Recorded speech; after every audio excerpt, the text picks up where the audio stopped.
Le premier puck drop de la journée. Ton gros match de 60 minutes commence dans 3, 2, 1. Voici 100% Max avec Max Lalonde. Salut, bienvenue dans 100% Max. Merci de vous joindre à nous autres ce matin, 9h56, édition du 21 octobre. Olivier Paiement, salut. Salut Max, comment ça va? Ça va très bien, toi? Oui, belle soirée au Centre Bell hier? C'était vraiment cool. Vraiment, mais on va se le dire, c'est tard sur Prime. Oui, hey, ça a fini, il était quasiment 10h30, il devait être 10h20. Ça a commencé, puck drop à 19h34, je pense, dans ce coin-là, 34-35. Puis là, ils ont bien des affaires avec Prime. Je sais pas si les intermissions sont plus longues, mais on est sorti, oui, quand même à cette heure du Centre Bell hier. Bon, certains diront, étais-tu vraiment obligé d'aller prendre une bière avec Karel puis Nicolas Cloutier? Non, mais c'est des collabos. Fait que, oui, c'est comme notre mini party de Noël entre-temps, mais t'étais pas là, malheureusement. Donc, on va être obligé de le refaire avec c'est toi. Ça. Prochaine fois, je vais être là, je promets. Prochaine fois, on va le refaire, mais il y aura un party de Noël officiel de 100% Max. Je m'en occupe, on va aller manger. Oui? On va aller manger. J'adore. Prenez ce que vous voulez, mais en bas de 20$. C'était le fun hier, vraiment. Il y avait beaucoup d'ambiance dans le Centre Bell. C'était la soirée country. Beaucoup de chapeaux de cowboy, beaucoup de foulards de cowboy. C'était vraiment une belle soirée. Les thématiques comme ça, c'est toujours le fun aussi en même temps. Puis il y avait une belle ambiance dans les corridors. Le monde sont contents. Le monde sont heureux de la tenue du club présentement. Je pense que les gens étaient très, très heureux. Puis là, je le dis pas contre Sam, de voir Dobèche devant le filet. Il a été acclamé hier sur la patinoire quand il est sorti pour la 3e étoile. Ça lui a fait chaud au cœur. Vraiment, c'était une super soirée. Nick Cloutier s'amène avec nous autres à 10h10 ce matin. On va parler un peu de Mike Madison, de son début de saison exceptionnel. Il est à l'entraînement ce matin au complexe sportif de Brossard. On va le rejoindre dans les prochaines. On va aller faire un tour à Toronto. Parler à Benoît Rioux ce matin du Journal de Montréal. Il est en direct de là-bas. Lui, il a vécu les célébrations hier dans les rues de Toronto. Comment ça s'est passé? Hey, depuis 1993... Ça fait longtemps, on dirait que c'est une date qui résonne comme chez nous, genre 1993. Ouais, ça nous dit de quoi, ça? Ça nous dit de quoi? Je sais pas pourquoi, mais quand même, on va lui en parler tantôt. Faut que je vous raconte de quoi, ça m'a fait beaucoup rire. Hier, à la fin du match, vous avez remarqué que Slav a eu la première étoile? Ouais. Bon, Luc Gélina est sur la patinoire pour faire l'entrée avec Slav. Là, la question revenait beaucoup, pourquoi c'est pas Marc Denis? Vu que c'est Amazon Prime, hier, Marc Denis n'a pas accès au banc de l'équipe. C'est l'analyste de Prime qui est là. Fait que Marc est dans le boot en haut avec Pierre Houd. Fait que c'est le reporter du beat, soit Pat Friolet, soit Luc, tout dépendant du match, qui s'occupe de l'entrevue, un peu comme c'était arrivé l'an passé. Fait que hier, c'est Luc. Avez-vous remarqué quand Slav est sorti sur la patinoire puis il a lancé des rondelles dans les estrades? Quand est venu le temps de l'entrevue avec Luc, au lieu de se diriger vers Luc pour l'entrevue, il est allé au banc de l'équipe adverse. C'est vrai, hein? Avez-vous vu? Ouais. Savez-vous qu'est-ce qu'il faisait?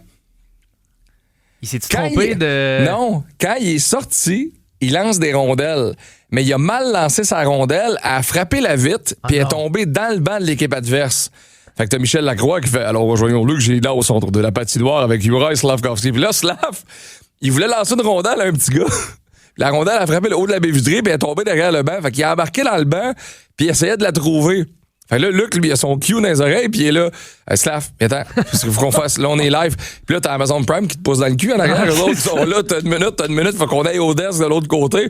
Puis là, Slav, il est là, I don't know what to do. Fait que là, il pogne, mais ils se sont assurés que le petit gars reçoive bel et bien sa rondelle. Ah. Mais Slav a été à ce point gentil. Il regarde là, qui fait, j'ai manqué. Fait que c'est quand même cute pour de vrai. Mais c'est parce que Slav lance les rondelles assez doucement, comparativement à Cole Caulfield. Fait que, avez-vous déjà vu Cole, première étoile? Il est swing, là. Lancer des rondelles dans les stands? Ouais. Lui, il est comme un joueur de balle qui est au champ puis qui essaie de faire un relais. J'ai demandé à Luc hier, je dis ça, c'est des rondelles en mousse. Il dit non, c'est des vraies rondelles du match signées qui lancent dans les estrades. Faut que tu regardes. Pour vrai, là, Sylvie qui regarde pas, qui est venue avec son mari, qui regarde à terre, là, qui est en train de s'en aller, qui reçoit une rondelle dans le de la tête. Mais hier, c'est très drôle l'histoire avec Slav. Mais c'était une rencontre intéressante hier. Ça a commencé sur les chapeaux de roue. Vraiment, là, tu fais comme, my God.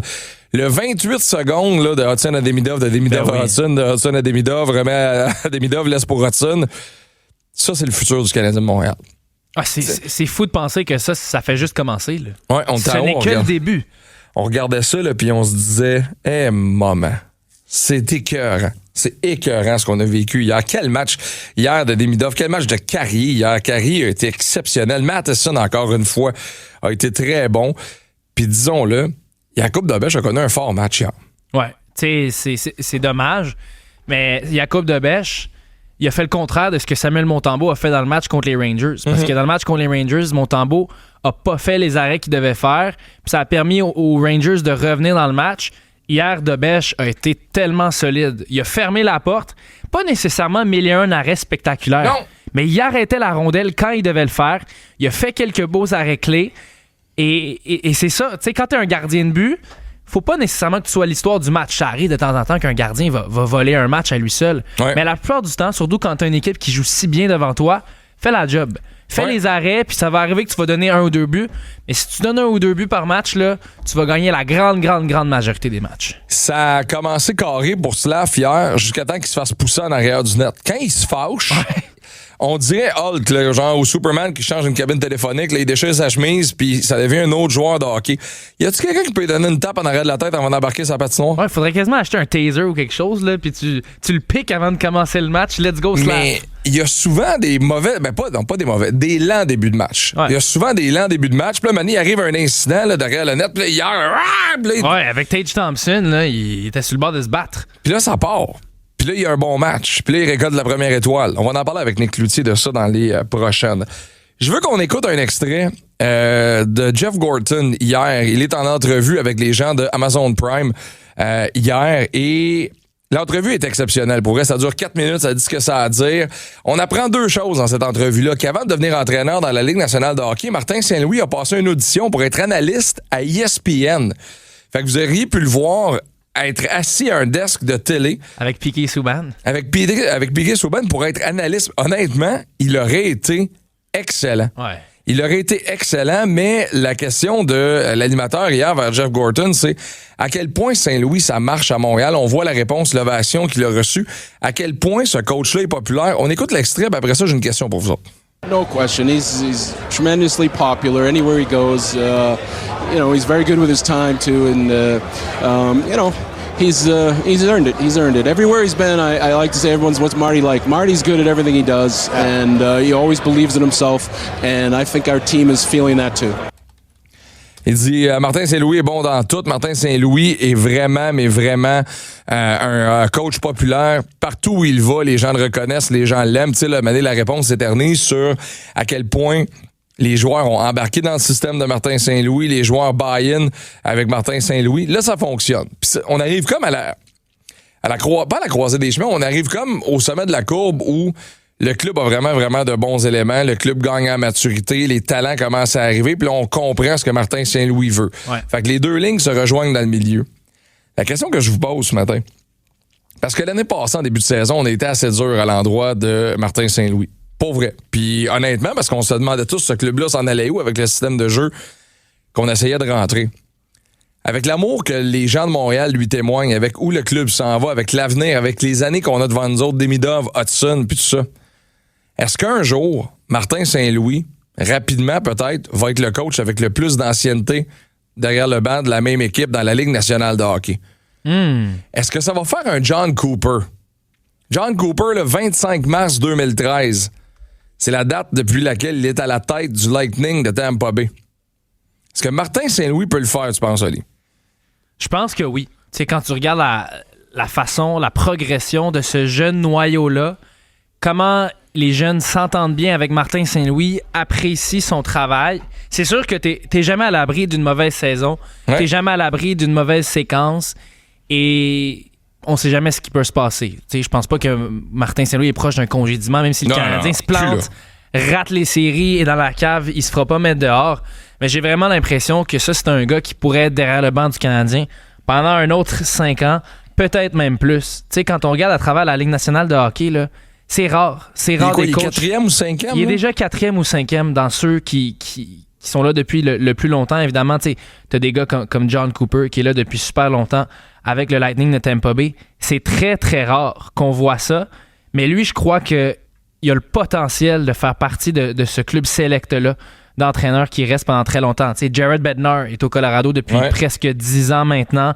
Rod Brindamour avec les Hurricanes, je crois que c'est peut-être un bon comparatif pour Martin Saint-Louis. Deux gars qui ont à peu près le même âge, qui ont vraiment une bonne dynamique avec leurs joueurs.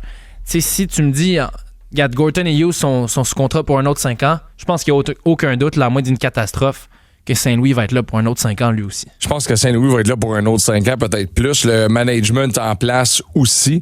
Moi, je pense qu'à un moment donné, là, on va se lever la tête dans 6, 7, 8 ans et ça va être le même groupe de management encore parce qu'on va avoir passé à travers les étapes qu'on aura dû traverser. Puis entre-temps, est-ce que le Canadien va avoir réussi le but ultime qui est de remporter la Coupe Stanley? On se le souhaite. Il y a beaucoup de parité dans cette ligue-là. C'est pas facile. Je parlais de John Cooper tantôt. Il en a gagné 2 en 2019, 2020, 2020, 2021. Après ça, il a perdu en finale en 2021, 2022. Après ça, c'est 3 défaites en première ronde.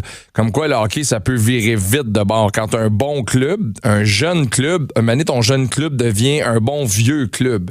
Si tu procèdes pas à des changements. Puis le Lightning, malheureusement, sont là-dedans présentement. Ouais. On le voit. Puis tu sais, John Cooper a signé une extension de contrat en arrière de la couverte sans que personne ne le sache dans les dernières semaines. Là. Il y avait des rumeurs, rappelle-toi, au printemps passé, d'est-ce qu'il va peut-être partir, etc.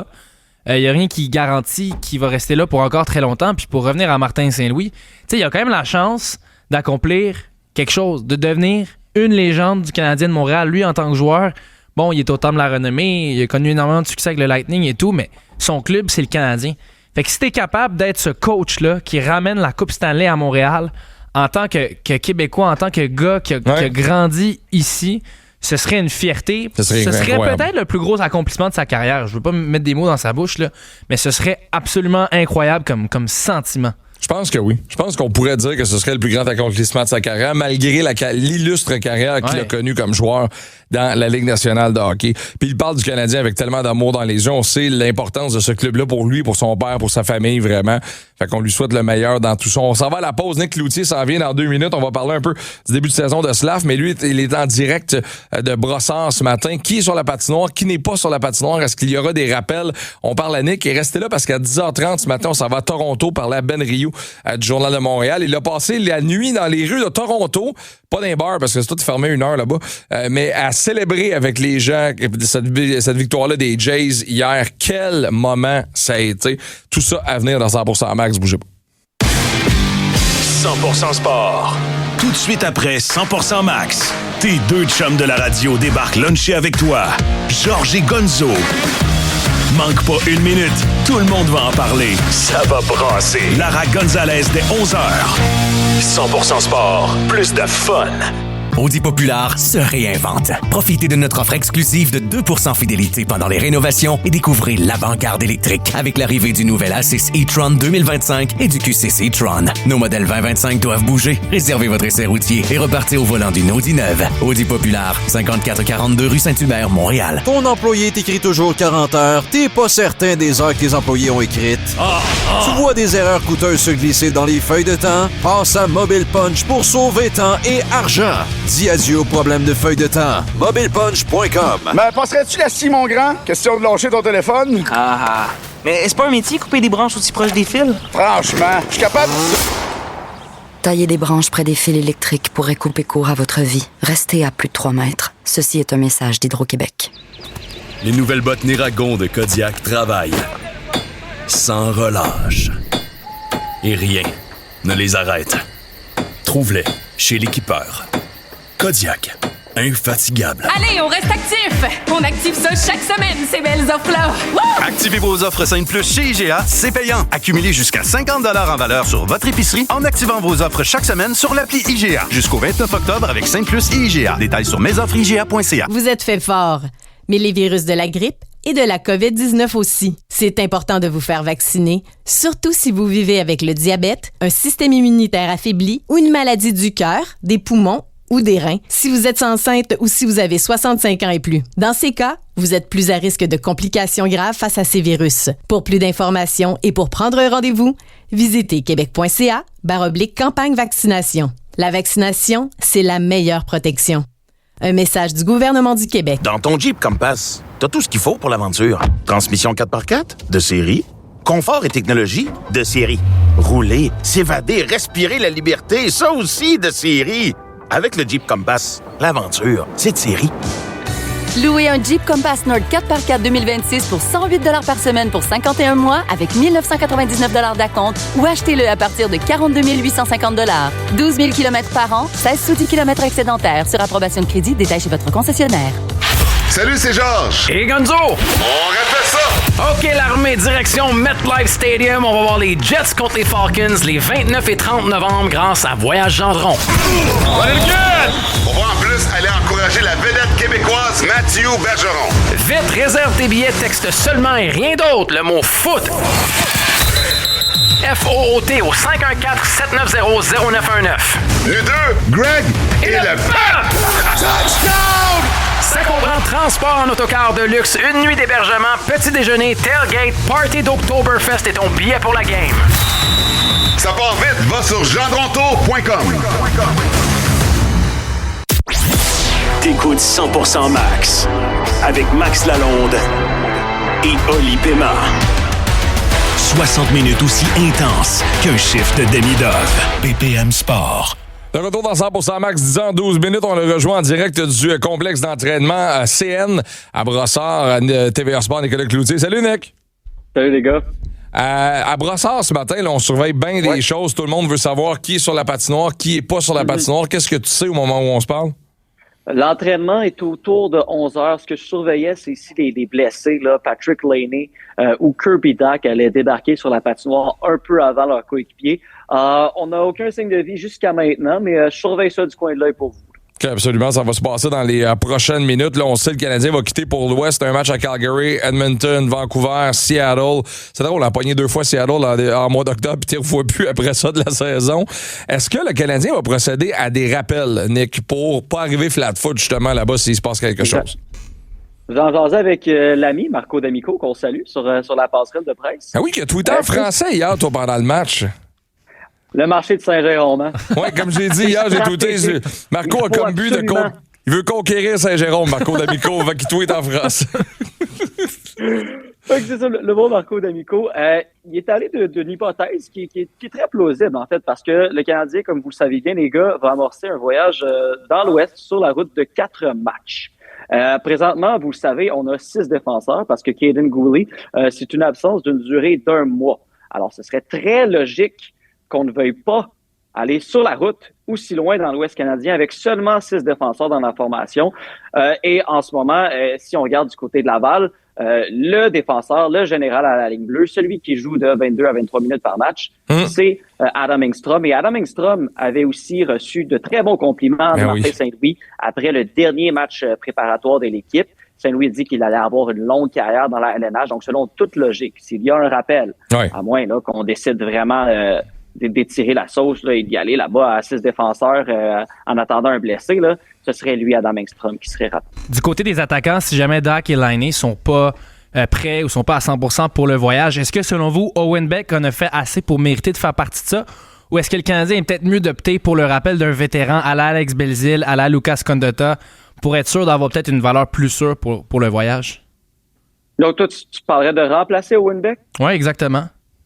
Je pense pas. Je pense pas. De toute façon, Oli, ce trio-là joue 9 minutes par match. Ouais, on le voit à peu près pas sur la glace. C'est vrai. Tout ce qu'on va dire à Owen Beck, c'est « Hey, continue de jouer ton style de jeu linéaire, nord-sud, échec avant, aussi simple que ça. » Je pense pas qu'on va se casser la tête vraiment.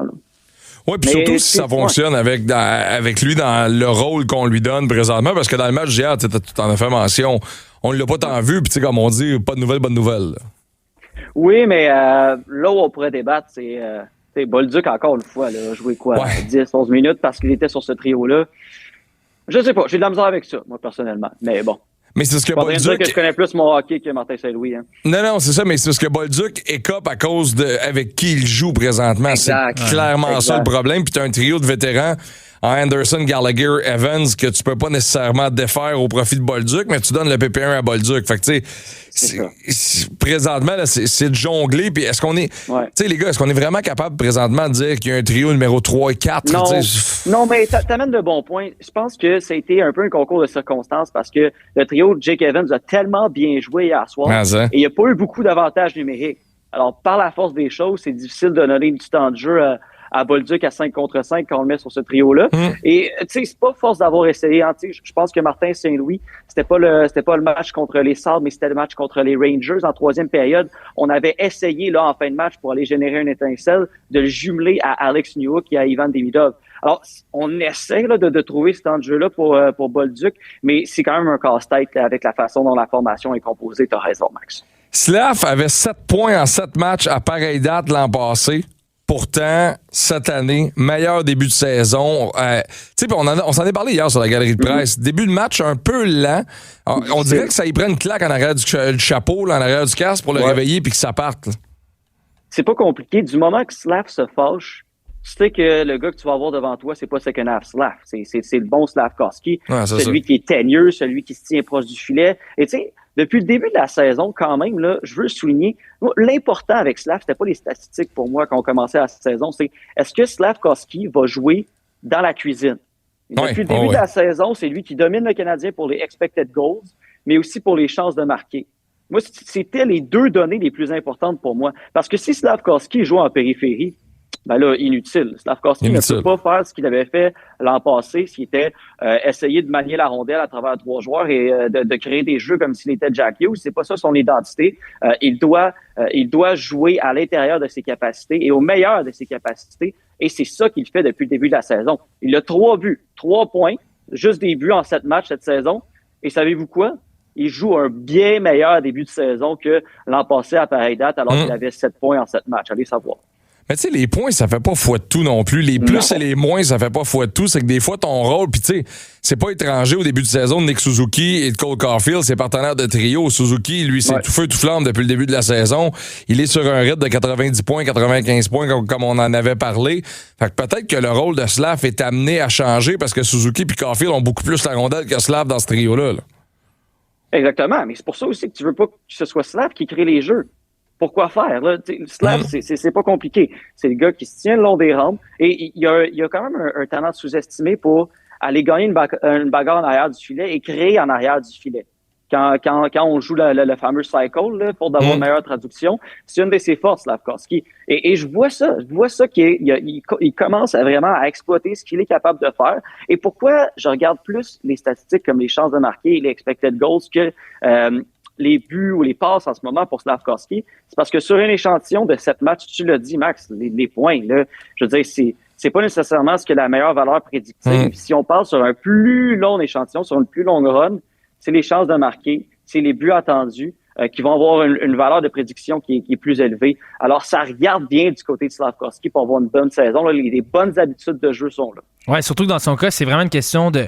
Tu sais, joue ta game, joue une bonne game, puis les points vont venir par la suite. Si Slavkovski essaie de jouer en dentelle, essaie de jouer en finesse comme ça, c'est là où il se dénature et il sort un peu. Mais quand, comme hier, il s'implique dans le jeu physiquement, il fonce au filet, il gagne ses bagarres à 1 contre 1, c'est là qu'il devient un joueur dominant sur la patinoire. Et c'est là, par la suite, qu'il est capable d'inscrire des points avec des buts sur des rebonds, sur des liaisons comme ça. Et je crois que s'il est capable de faire ça sur 82 matchs, ben là, on va se regarder à la fin de l'année, puis il aura fait 65-70 points sans nécessairement avoir été super flashy puis avoir été dans les jeux de la semaine à chaque semaine. Et même s'il en fait 55, là, c'est bien correct. Ce qu'il aura fait sur le premier trio aura fait en sorte que les gars ont eu plus d'espace, ils auront eu les coups des franges pour manœuvrer. Le premier trio est efficace. Et une chose que je veux ajouter, Oli, j'ai adoré qu'il se fâche contre Rasmus Dahlin en deuxième période. Mais tout le monde en veut au casque de Dahlin. Tout le monde veut enlever le casque de Dahlin. Je sais pas ce que Dahlin a fait, mais hier... On veut montrer ses cheveux roux, là, je sais pas. Là. Mais pour vrai, hier, là, c'est vraiment une séquence où il s'en allait au banc, on dirait que ça... sérieux, c'est niaiseux, là. Caulfield, c'est les smelling salts, puis Slav, c'est des tapes en arrêt de la tête que ça prend pour partir le match. Là. C'est souvent ça. Mais c'est correct, sauf qu'il faut que ça arrive plus tôt dans le match un petit peu. On a tellement vu de belles choses en défensive. Hier, Alex Carrier, 5 tirs bloqués. Mike Matheson, 4 tirs bloqués. Temps de jeu de Mike Matheson hier, 26 minutes 30 secondes. 26. Et ça, c'est dans un match qui est serré en passant, les gars. C'est pas une débandade de 5-0 où il y a du garbage time à la fin de la rencontre, des minutes sans enjeu. Ça veut dire que ces 26 minutes-là, c'était des minutes très importantes alors que un but pouvait changer le cours d'un match. Ça m'en dit beaucoup là en ce moment sur la confiance qu'attribue là, Martin Saint-Louis à Mike Matheson. Mike Matheson, là, s'il joue 26 minutes par match, ça, c'est la prochaine question que je pose, les gars. Peux-tu vraiment t'en passer? Non. Impossible. Non. Surtout que ça vient dans un contexte où Goulet est blessé. Puis Goulet, OK, c'est pas toujours la blessure qui est au même endroit, c'est pas une blessure qui est récurrente, mais clairement, c'est un joueur qui est fragile. Et là, quand il joue pas, je pense pas que Struble et Xhekaj ont montré encore qu'ils sont capables de prendre ces minutes défensives-là. C'est Matheson qui les prend, et Matheson prouve de plus en plus que c'est une pièce que le Canadien peut tout simplement pas se passer de lui. Là. Tu peux pas te permettre, disons, de commencer l'an prochain sans avoir Mike Matheson dans ton alignement. C'est le MVP, je pense, de la défensive jusqu'à maintenant cette saison. C'est que tu peux pas coup sur coup dans une équipe perdre David Savard une année, Mike Matheson l'année d'après. À un moment donné, c'est tellement d'années d'expérience qui revolent d'un coup sec. T'en as besoin. Puis tu sais, c'est quand on regardait justement... Honnêtement, si, mettons, David Reinbacher avait pas connu son année de blessure, s'il avait pas perdu une année de hockey, le scénario pour Matheson serait peut-être différent à ce moment-là. Ouais. Mais là, Matheson, on le voit, il joue 26 minutes, il est impliqué dans toutes les facettes du jeu. Même qu'hier, à un moment donné, sur la galerie presse, on s'est regardé, il t'a sorti une pièce de jeu, un genre de spinorama avec la rondelle en ses patins, il est reparti avec, il a dirigé une passe. Tu fais comme... Il a tout dans son coffre à outils, Mike Matheson. Absolument. Tu parles de David Reinbacher. Même si David Reinbacher était resté en santé, même s'il avait connu un excellent camp d'entraînement, avait commencé la saison à Montréal, jamais David Reinbacher, en ce moment, ne se serait approché de 26 minutes de jeu. Et je pense pas l'an prochain non plus. Donc, de là, toute la valeur de Mike Matheson. Aussi, avec Mike Matheson, là, c'est un autre point de vue dont il faut parler, c'est que même si tu le prolonges pendant 5 ans, et là, dans 2 ans, David Reinbacher est prêt, là, on peut pas le bloquer. Il faut faire de la place pour David Reinbacher. Mais qui dit que Mike Matheson n'aurait pas alors une bonne valeur sur le marché des transactions? Est-ce que tu serais vraiment pris avec Mike Matheson? Ben non, c'est un des joueurs les plus en forme de la LNH. Il peut probablement jouer jusqu'à 37 ans. Alors, tu sais, tu peux traverser le pont aussi quand tu es rendu.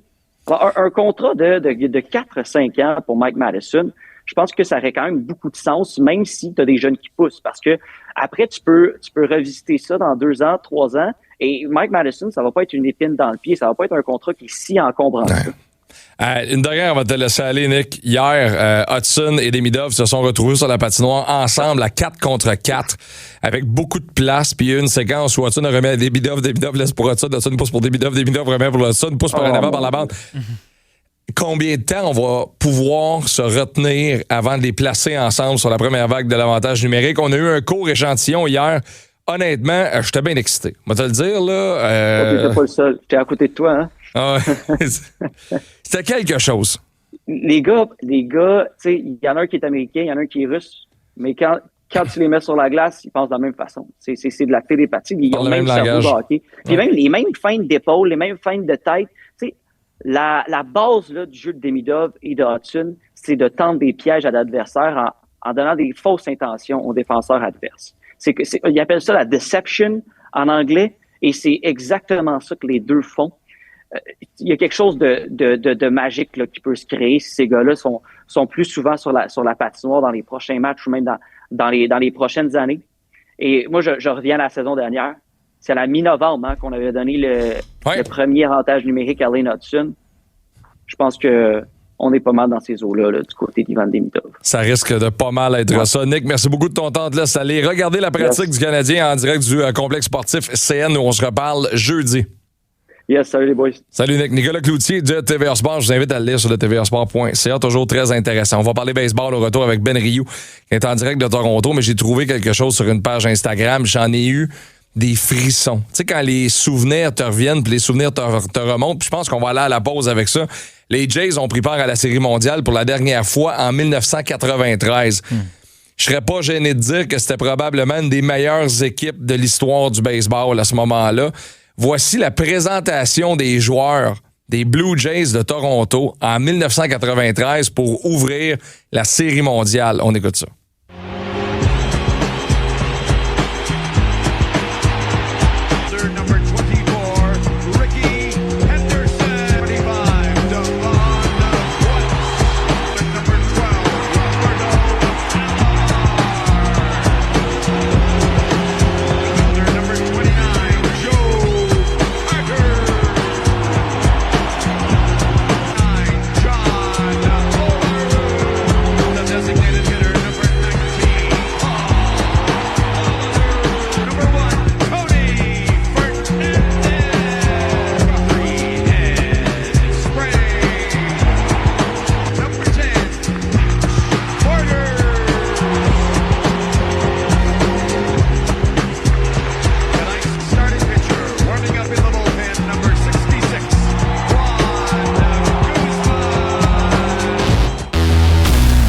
100% Sport, ton nouveau retour dès 14h.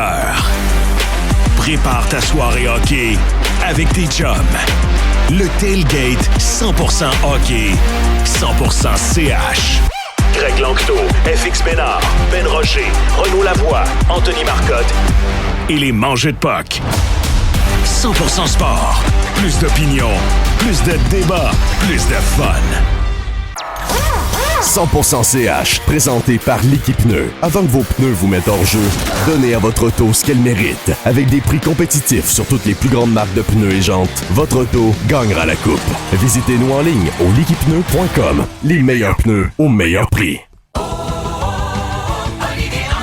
Tu recherches un véhicule? Olivier Hyundai. Tu veux du choix? Olivier Hyundai. Tu veux le meilleur service? Olivier Hyundai. Mais par-dessus tout, tu veux un prix? Olivier Hyundai. À Saint-Basile-le-Grand. Inviter les conducteurs de pneus Toyo à tester leur véhicule était une excellente idée. Mais merci, ils raffolent de la neige. Dans des conditions vraiment variables. Les conducteurs de pneus Toyo ont aucun problème. Et dans des conditions vraiment glissantes. La technologie microbit de Toyo les protège. Parce que... ils ont des noix! Un autre. Test. Test réussi. On peut pas défier un conducteur Toyo.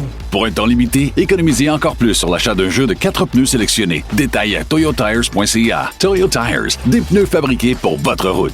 BMW Montréal-Centre. 2 événements sont en cours chez BMW Mini Montréal-Centre. Du côté de BMW, obtenez jusqu'à 19 000 $ de réduction sur les modèles sélectionnés. Chez Mini, profitez de crédits sur notre inventaire allant jusqu'à 10 000 $.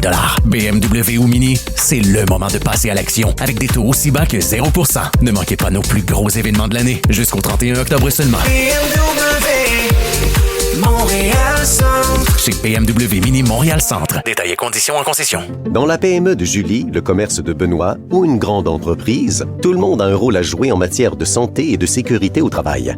Depuis le 1er octobre 2025, la loi sur la santé et la sécurité du travail a été modifiée. Et les plus grands comme les plus petits milieux de travail ont de nouvelles obligations concernant les mécanismes de prévention et de participation. Pour connaître les changements qui vous concernent, visitez le cnest.gouv.qc.ca/nouveautés SST. Un message de la CNESST. J'ai tellement hâte qu'on fasse des road trips, qu'on amène les enfants partout, qu'on compte pas les kilomètres. Je peux pas croire que t'es dans ma vie aujourd'hui. Mon amour, à qui tu parles? Se lever la nuit pour le regarder, ça, c'est payé. Le match le plus intense de la radio. Radio. 100% Max. BM Sport. Une balle au cul de prise à Springer. La balle est frappée seulement en direction du champ gauche. À la piste de l'avertissement. Circuit George Springer. Sur une jambe et demie. On en parlait. Il va vivre un moment où il va faire la différence malgré le fait qu'il est blessé. Kirk Gibson sort de ce corps. C'est 4-3 pour les Blue Jays. La magie dans le stade. Wow, vous avez reconnu la voix de Denis Casavant de TVA Sport, bien évidemment. Puis c'est drôle, rapidement pour la petite histoire. Hier, Luc Gilleneuil dans le vestiaire du Canadien de Montréal, puis il me raconte qu'au moment où ils sont dans le vestiaire en train de faire les joueurs, les gars regardent le baseball du coin de l'œil. Puis au moment où Springer frappe son coup de circuit, les gars sont dans l'entrevue avec les journalistes, puis comme tout arrête. All right. Les gars, Brandon Gallagher, les bras dans les airs, parce qu'évidemment, il veut que les Blue Jays remportent cette série mondiale-là. Et là, ils feront partie de la série mondiale. On le rejoint en direct de Toronto, du Journal de Montréal. Benoît Rioux. Salut, Ben. Salut, Max. C'est trippant pour un journaliste de couvrir ça, mais aussi pour un fan de balle. Je sais à quel point t'aimes ce sport-là. Est-ce que c'est dur, des fois, de mettre son chapeau de journaliste puis faire comme j'ai une job à faire puis de pas le vivre en tant que partisan? Ben, dans le cas d'hier, je dois dire, on dit no cheering on the press box, donc on n'encourage pas les équipes. Mais dans mon cas, hier, je savais très bien que le Journal de Montréal n'allait pas m'envoyer pour une série mondiale entre les Dodgers et les Mariners, tu comprends? Ouais, c'est donc, ça. Je savais qu'une victoire des Blue Jays signifiait beaucoup pour moi personnellement. Je me plais à dire que chaque journaliste sportif, c'est un peu un athlète raté, quelqu'un qui n'avait pas assez de talent pour faire carrière dans le sport. Oui. Donc, ça va être ma première série mondiale. Là. Je ne veux pas ramener ça à moi, mais c'est vraiment trippant ce que j'ai vécu hier avec le circuit de Springer. Là, je te le dis, quand c'est arrivé, c'est la galerie de presse à Toronto est sur la ligne du 3e but, puis près du champ gauche. Donc, c'était la position parfaite pour voir le circuit de Springer. Puis quand c'est arrivé, là, je te le dis, je te mens pas, c'est comme si tout arrivait au ralenti, là. Comme si je le savais qu'à ce moment-là, c'était un moment historique que je vivais. J'ai pas steppé dans les airs parce que je suis professionnel. Oui. Je fais mon métier, mais c'était comme wow, avec l'euphorie dans le stade. Puis je te le dis, là, j'ai eu de la misère à dormir. Là, j'avais du travail après. Je me suis promené dans Toronto, voir les célébrations. J'ai fait des vidéos. Puis tout à l'heure, là, dans l'intro, il y avait Carl Gélina qui fait un travail extraordinaire. Mais oui, c'est exceptionnel, Carl. Puis il connaît tellement ça, les lanceurs. Puis lui, dans son cas, j'ai fait un article dernièrement où j'expliquais que lui, il a grandi à Ottawa un peu avant de déménager au Québec parce que son père était commentateur sportif à l'époque pour RDS. Donc lui, là, c'est la même chose, là. Puis il était en studio, puis pour la Série mondiale, ils vont venir à Toronto. Fait que Carl, hier, après le match, on s'est écrit, on se connaît bien, puis j'ai dit, man, ça l'arrive, on va vivre notre rêve de vivre la Série mondiale, autant lui de son côté à TVA Sport que moi au Journal de Montréal. Donc le sport, il y a de l'émotion, puis moi, cette émotion-là, c'est ça que je veux transmettre dans mes textes, dans le Journal de Montréal, puis là, évidemment, quand on vit des situations comme celle qu'on a vécues hier, ça donne du bon matériel là, pour les articles. Là, Ben, sois honnête. Dans la confrérie journalistique des gens qui veulent que les Jays gagnent, quand Vlad s'est présenté avec un chandail d'Austin Matthews des Maple Leafs, avez-vous fait « Ah non, non. » C'est clair que si les Jays perdaient, le lead de mon texte, c'est-à-dire la première phrase, c'était Vladimir Guerrero Jr. n'aurait peut-être pas dû se présenter. Avec un chandail de Matthews. Ben oui, c'était comme tabarouette, il va jinxer, mais tout ça, c'est un peu... ça fait partie de la couleur. Là, ben oui, puis du folklore aussi à Toronto. Ben oui, mais non, c'est sûr que mon lead, c'était ça. Là, je veux dire, quand les matchs sont serrés comme ça, puis je couvre beaucoup les Alouettes, puis la Ligue canadienne de football aussi, puis quand les matchs sont serrés comme ça, évidemment, avec l'heure de tomber, des fois, on prépare 2 textes d'avance. Je peux te le confirmer que hier, j'avais écrit mot pour mot en faisant allusion là, que si les c'est sûr. Que c'était justement comme ça que je préparais mon texte. Je veux qu'on entende le sonore d'un des vidéos que tu as partagé dans ton article sur le Journal de Montréal, de la ville de Toronto hier. Oli, on écoute.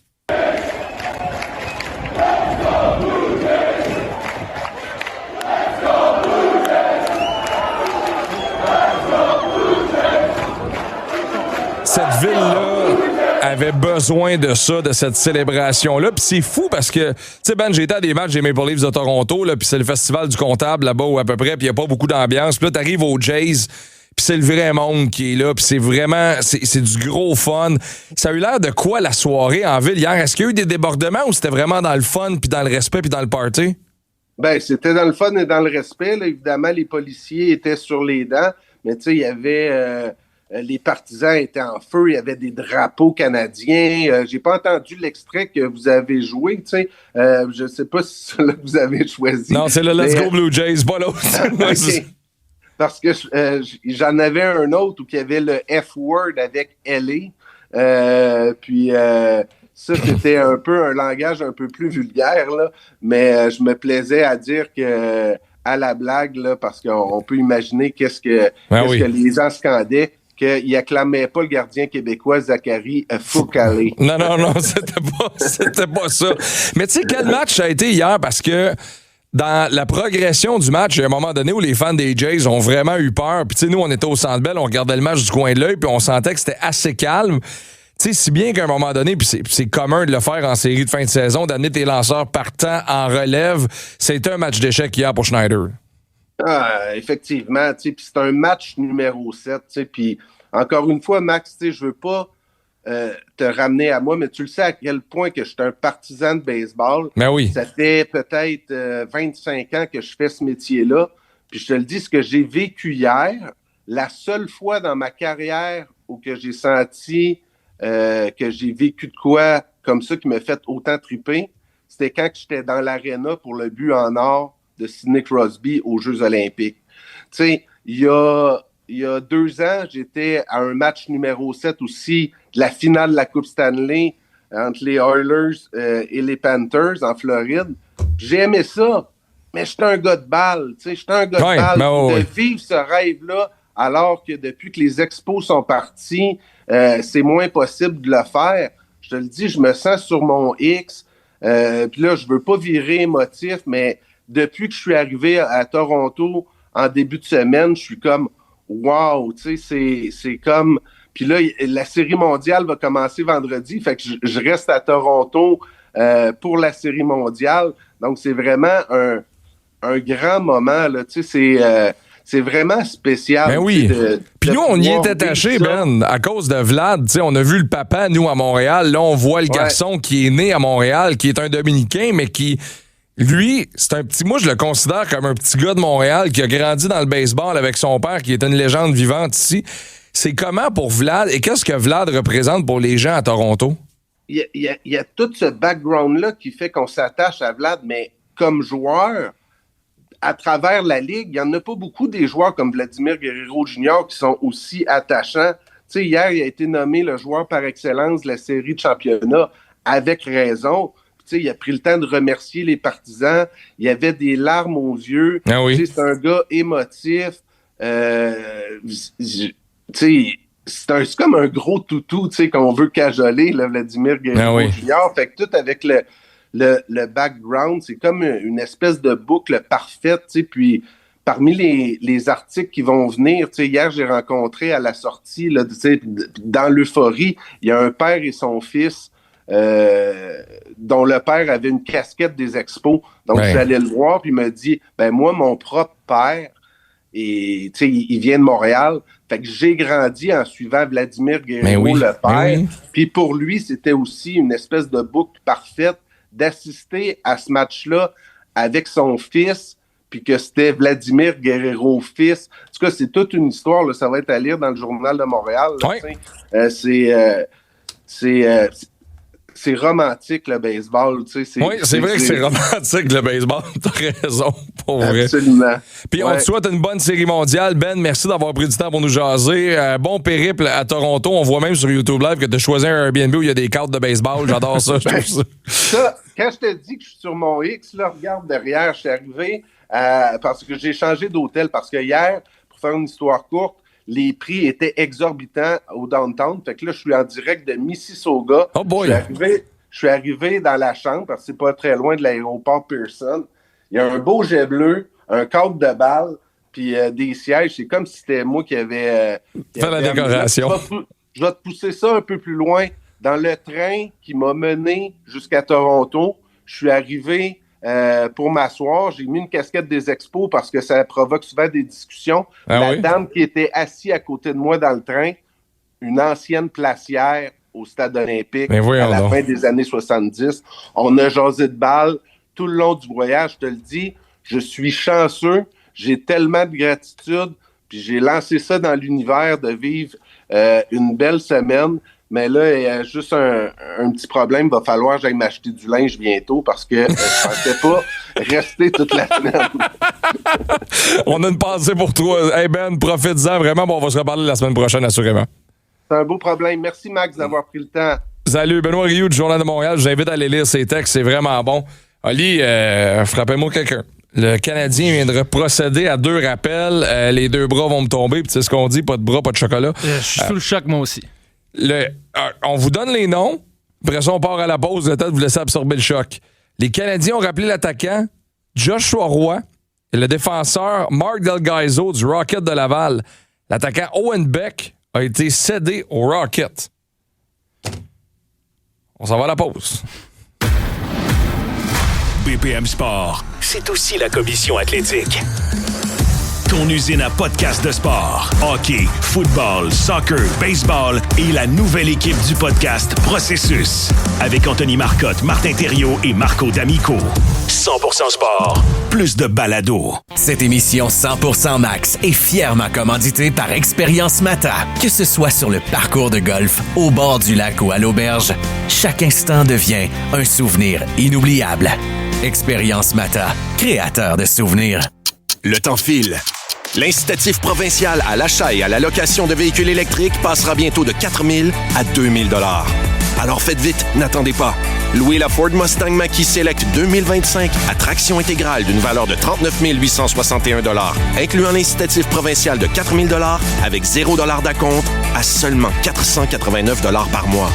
Certaines conditions s'appliquent. Visitez votre détaillant Ford ou Ford.ca dès aujourd'hui. Chez Climatisation Bergeron, votre confort, c'est notre priorité. Chauffage, climatisation, ventilation, maison ou commerce. Service après-vente prioritaire. Urgence 24/7. Subvention possible. Basé à Boucherville, nous desservons toutes les régions autour de Montréal. Restez sur l'avantage numérique avec Climatisation Bergeron. Ton agence marketing, elle score ou elle fait juste passer la POC? Avec Planning Média, c'est plus de leads, plus de clients, des résultats chaque semaine. Guarantee! Et le meilleur dans tout ça, pas besoin de signer un contrat de 8 saisons comme dans la LNH. Planning.media. Hey, veux-tu aller voir un match de hockey? Ben oui, facile. Billet.ca.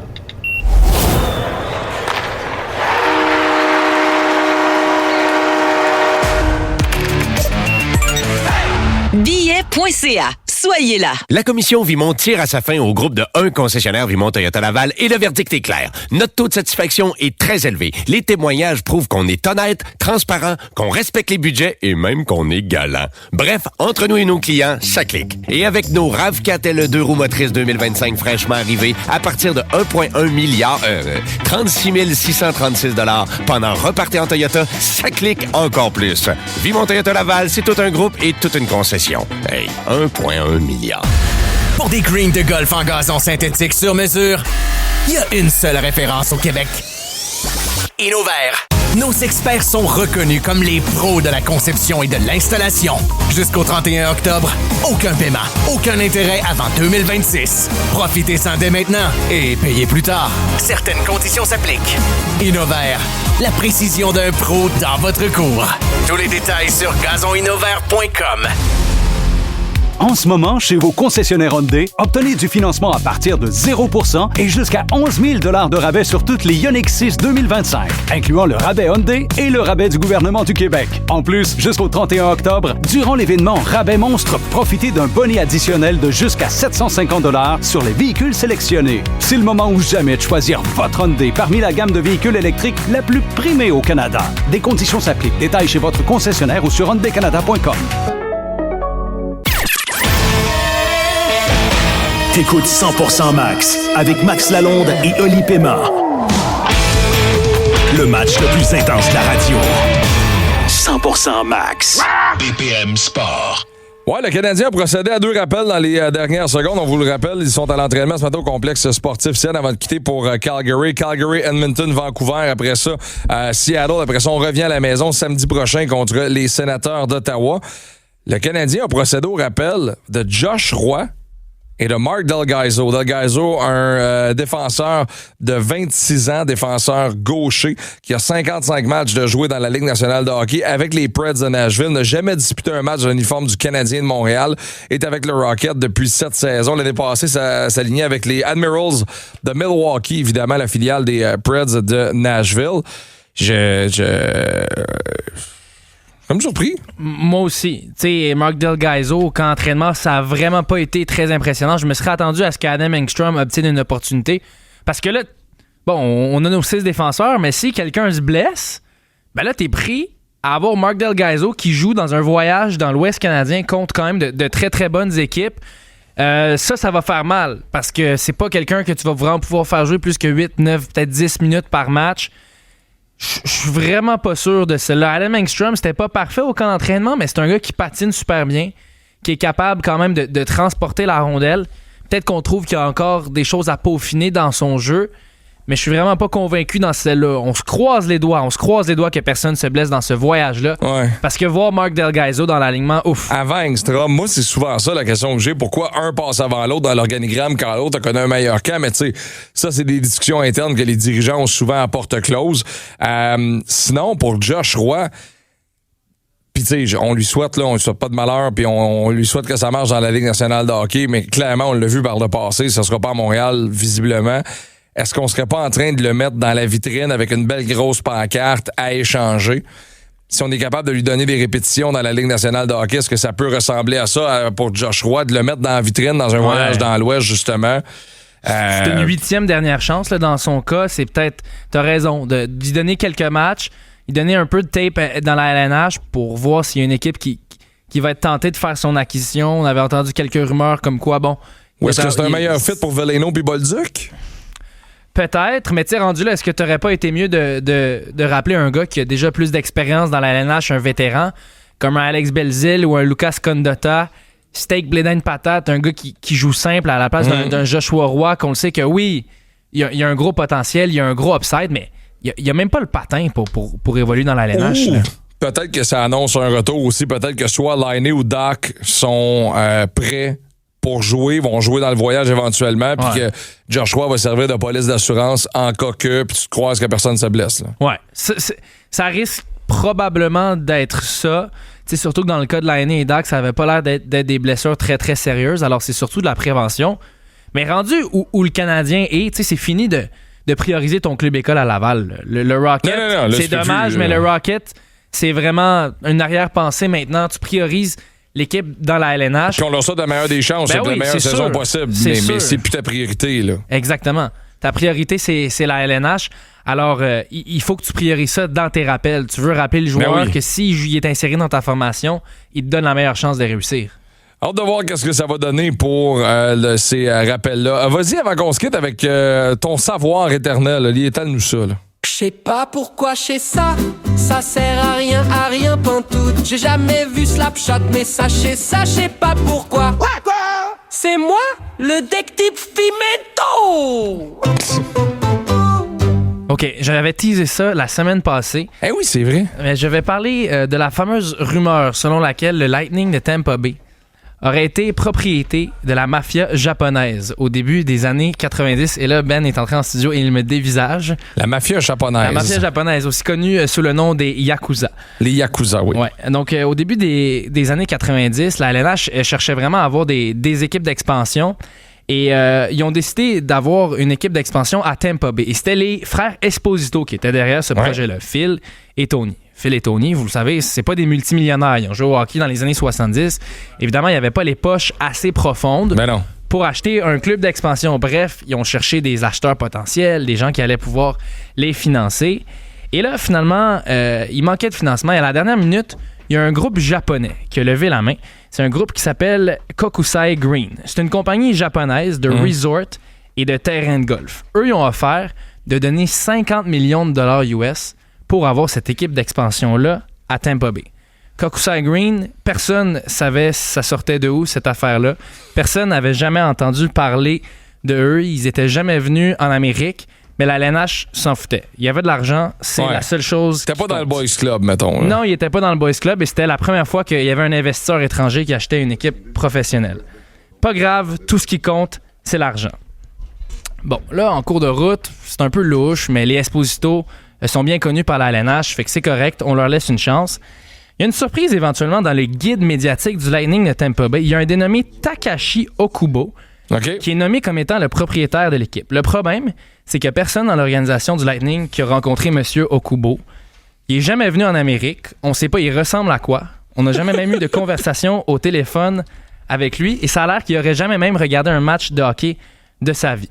Bref, c'est louche. Puis ça part mal parce que l'équipe perd des millions de dollars, sont en défaut de paiement. On n'est pas capable de construire une aréna à Tampa Bay. L'équipe est pas bonne sur la glace et on accumule des dettes de centaines de millions de dollars. Ça va pas bien pour de vrai. Et finalement, la compagnie Kokusai Green décide de vendre le Lightning de Tampa Bay. On passe à autre chose. Et là, dans les années suivantes, il a commencé à avoir plein d'allégations, des poursuites de gens qui sont pas contents, qui ont essayé de faire un deal avec l'équipe pour construire une aréna et qui clamaient que cette équipe-là appartenait en fait aux Yakuza et que Kokusai Green, c'était même pas une vraie entreprise et qu'on utilisait le Lightning de Tampa Bay pour blanchir de l'argent. Ça n'a jamais été prouvé, mais c'est une légende urbaine. Il y a plein d'enquêtes qui ont été faites, journalistiques, des enquêtes, vous pouvez voir des vidéos sur Internet qui ont été faites dans les dernières années. Incroyable. Ça ne reste qu'une rumeur.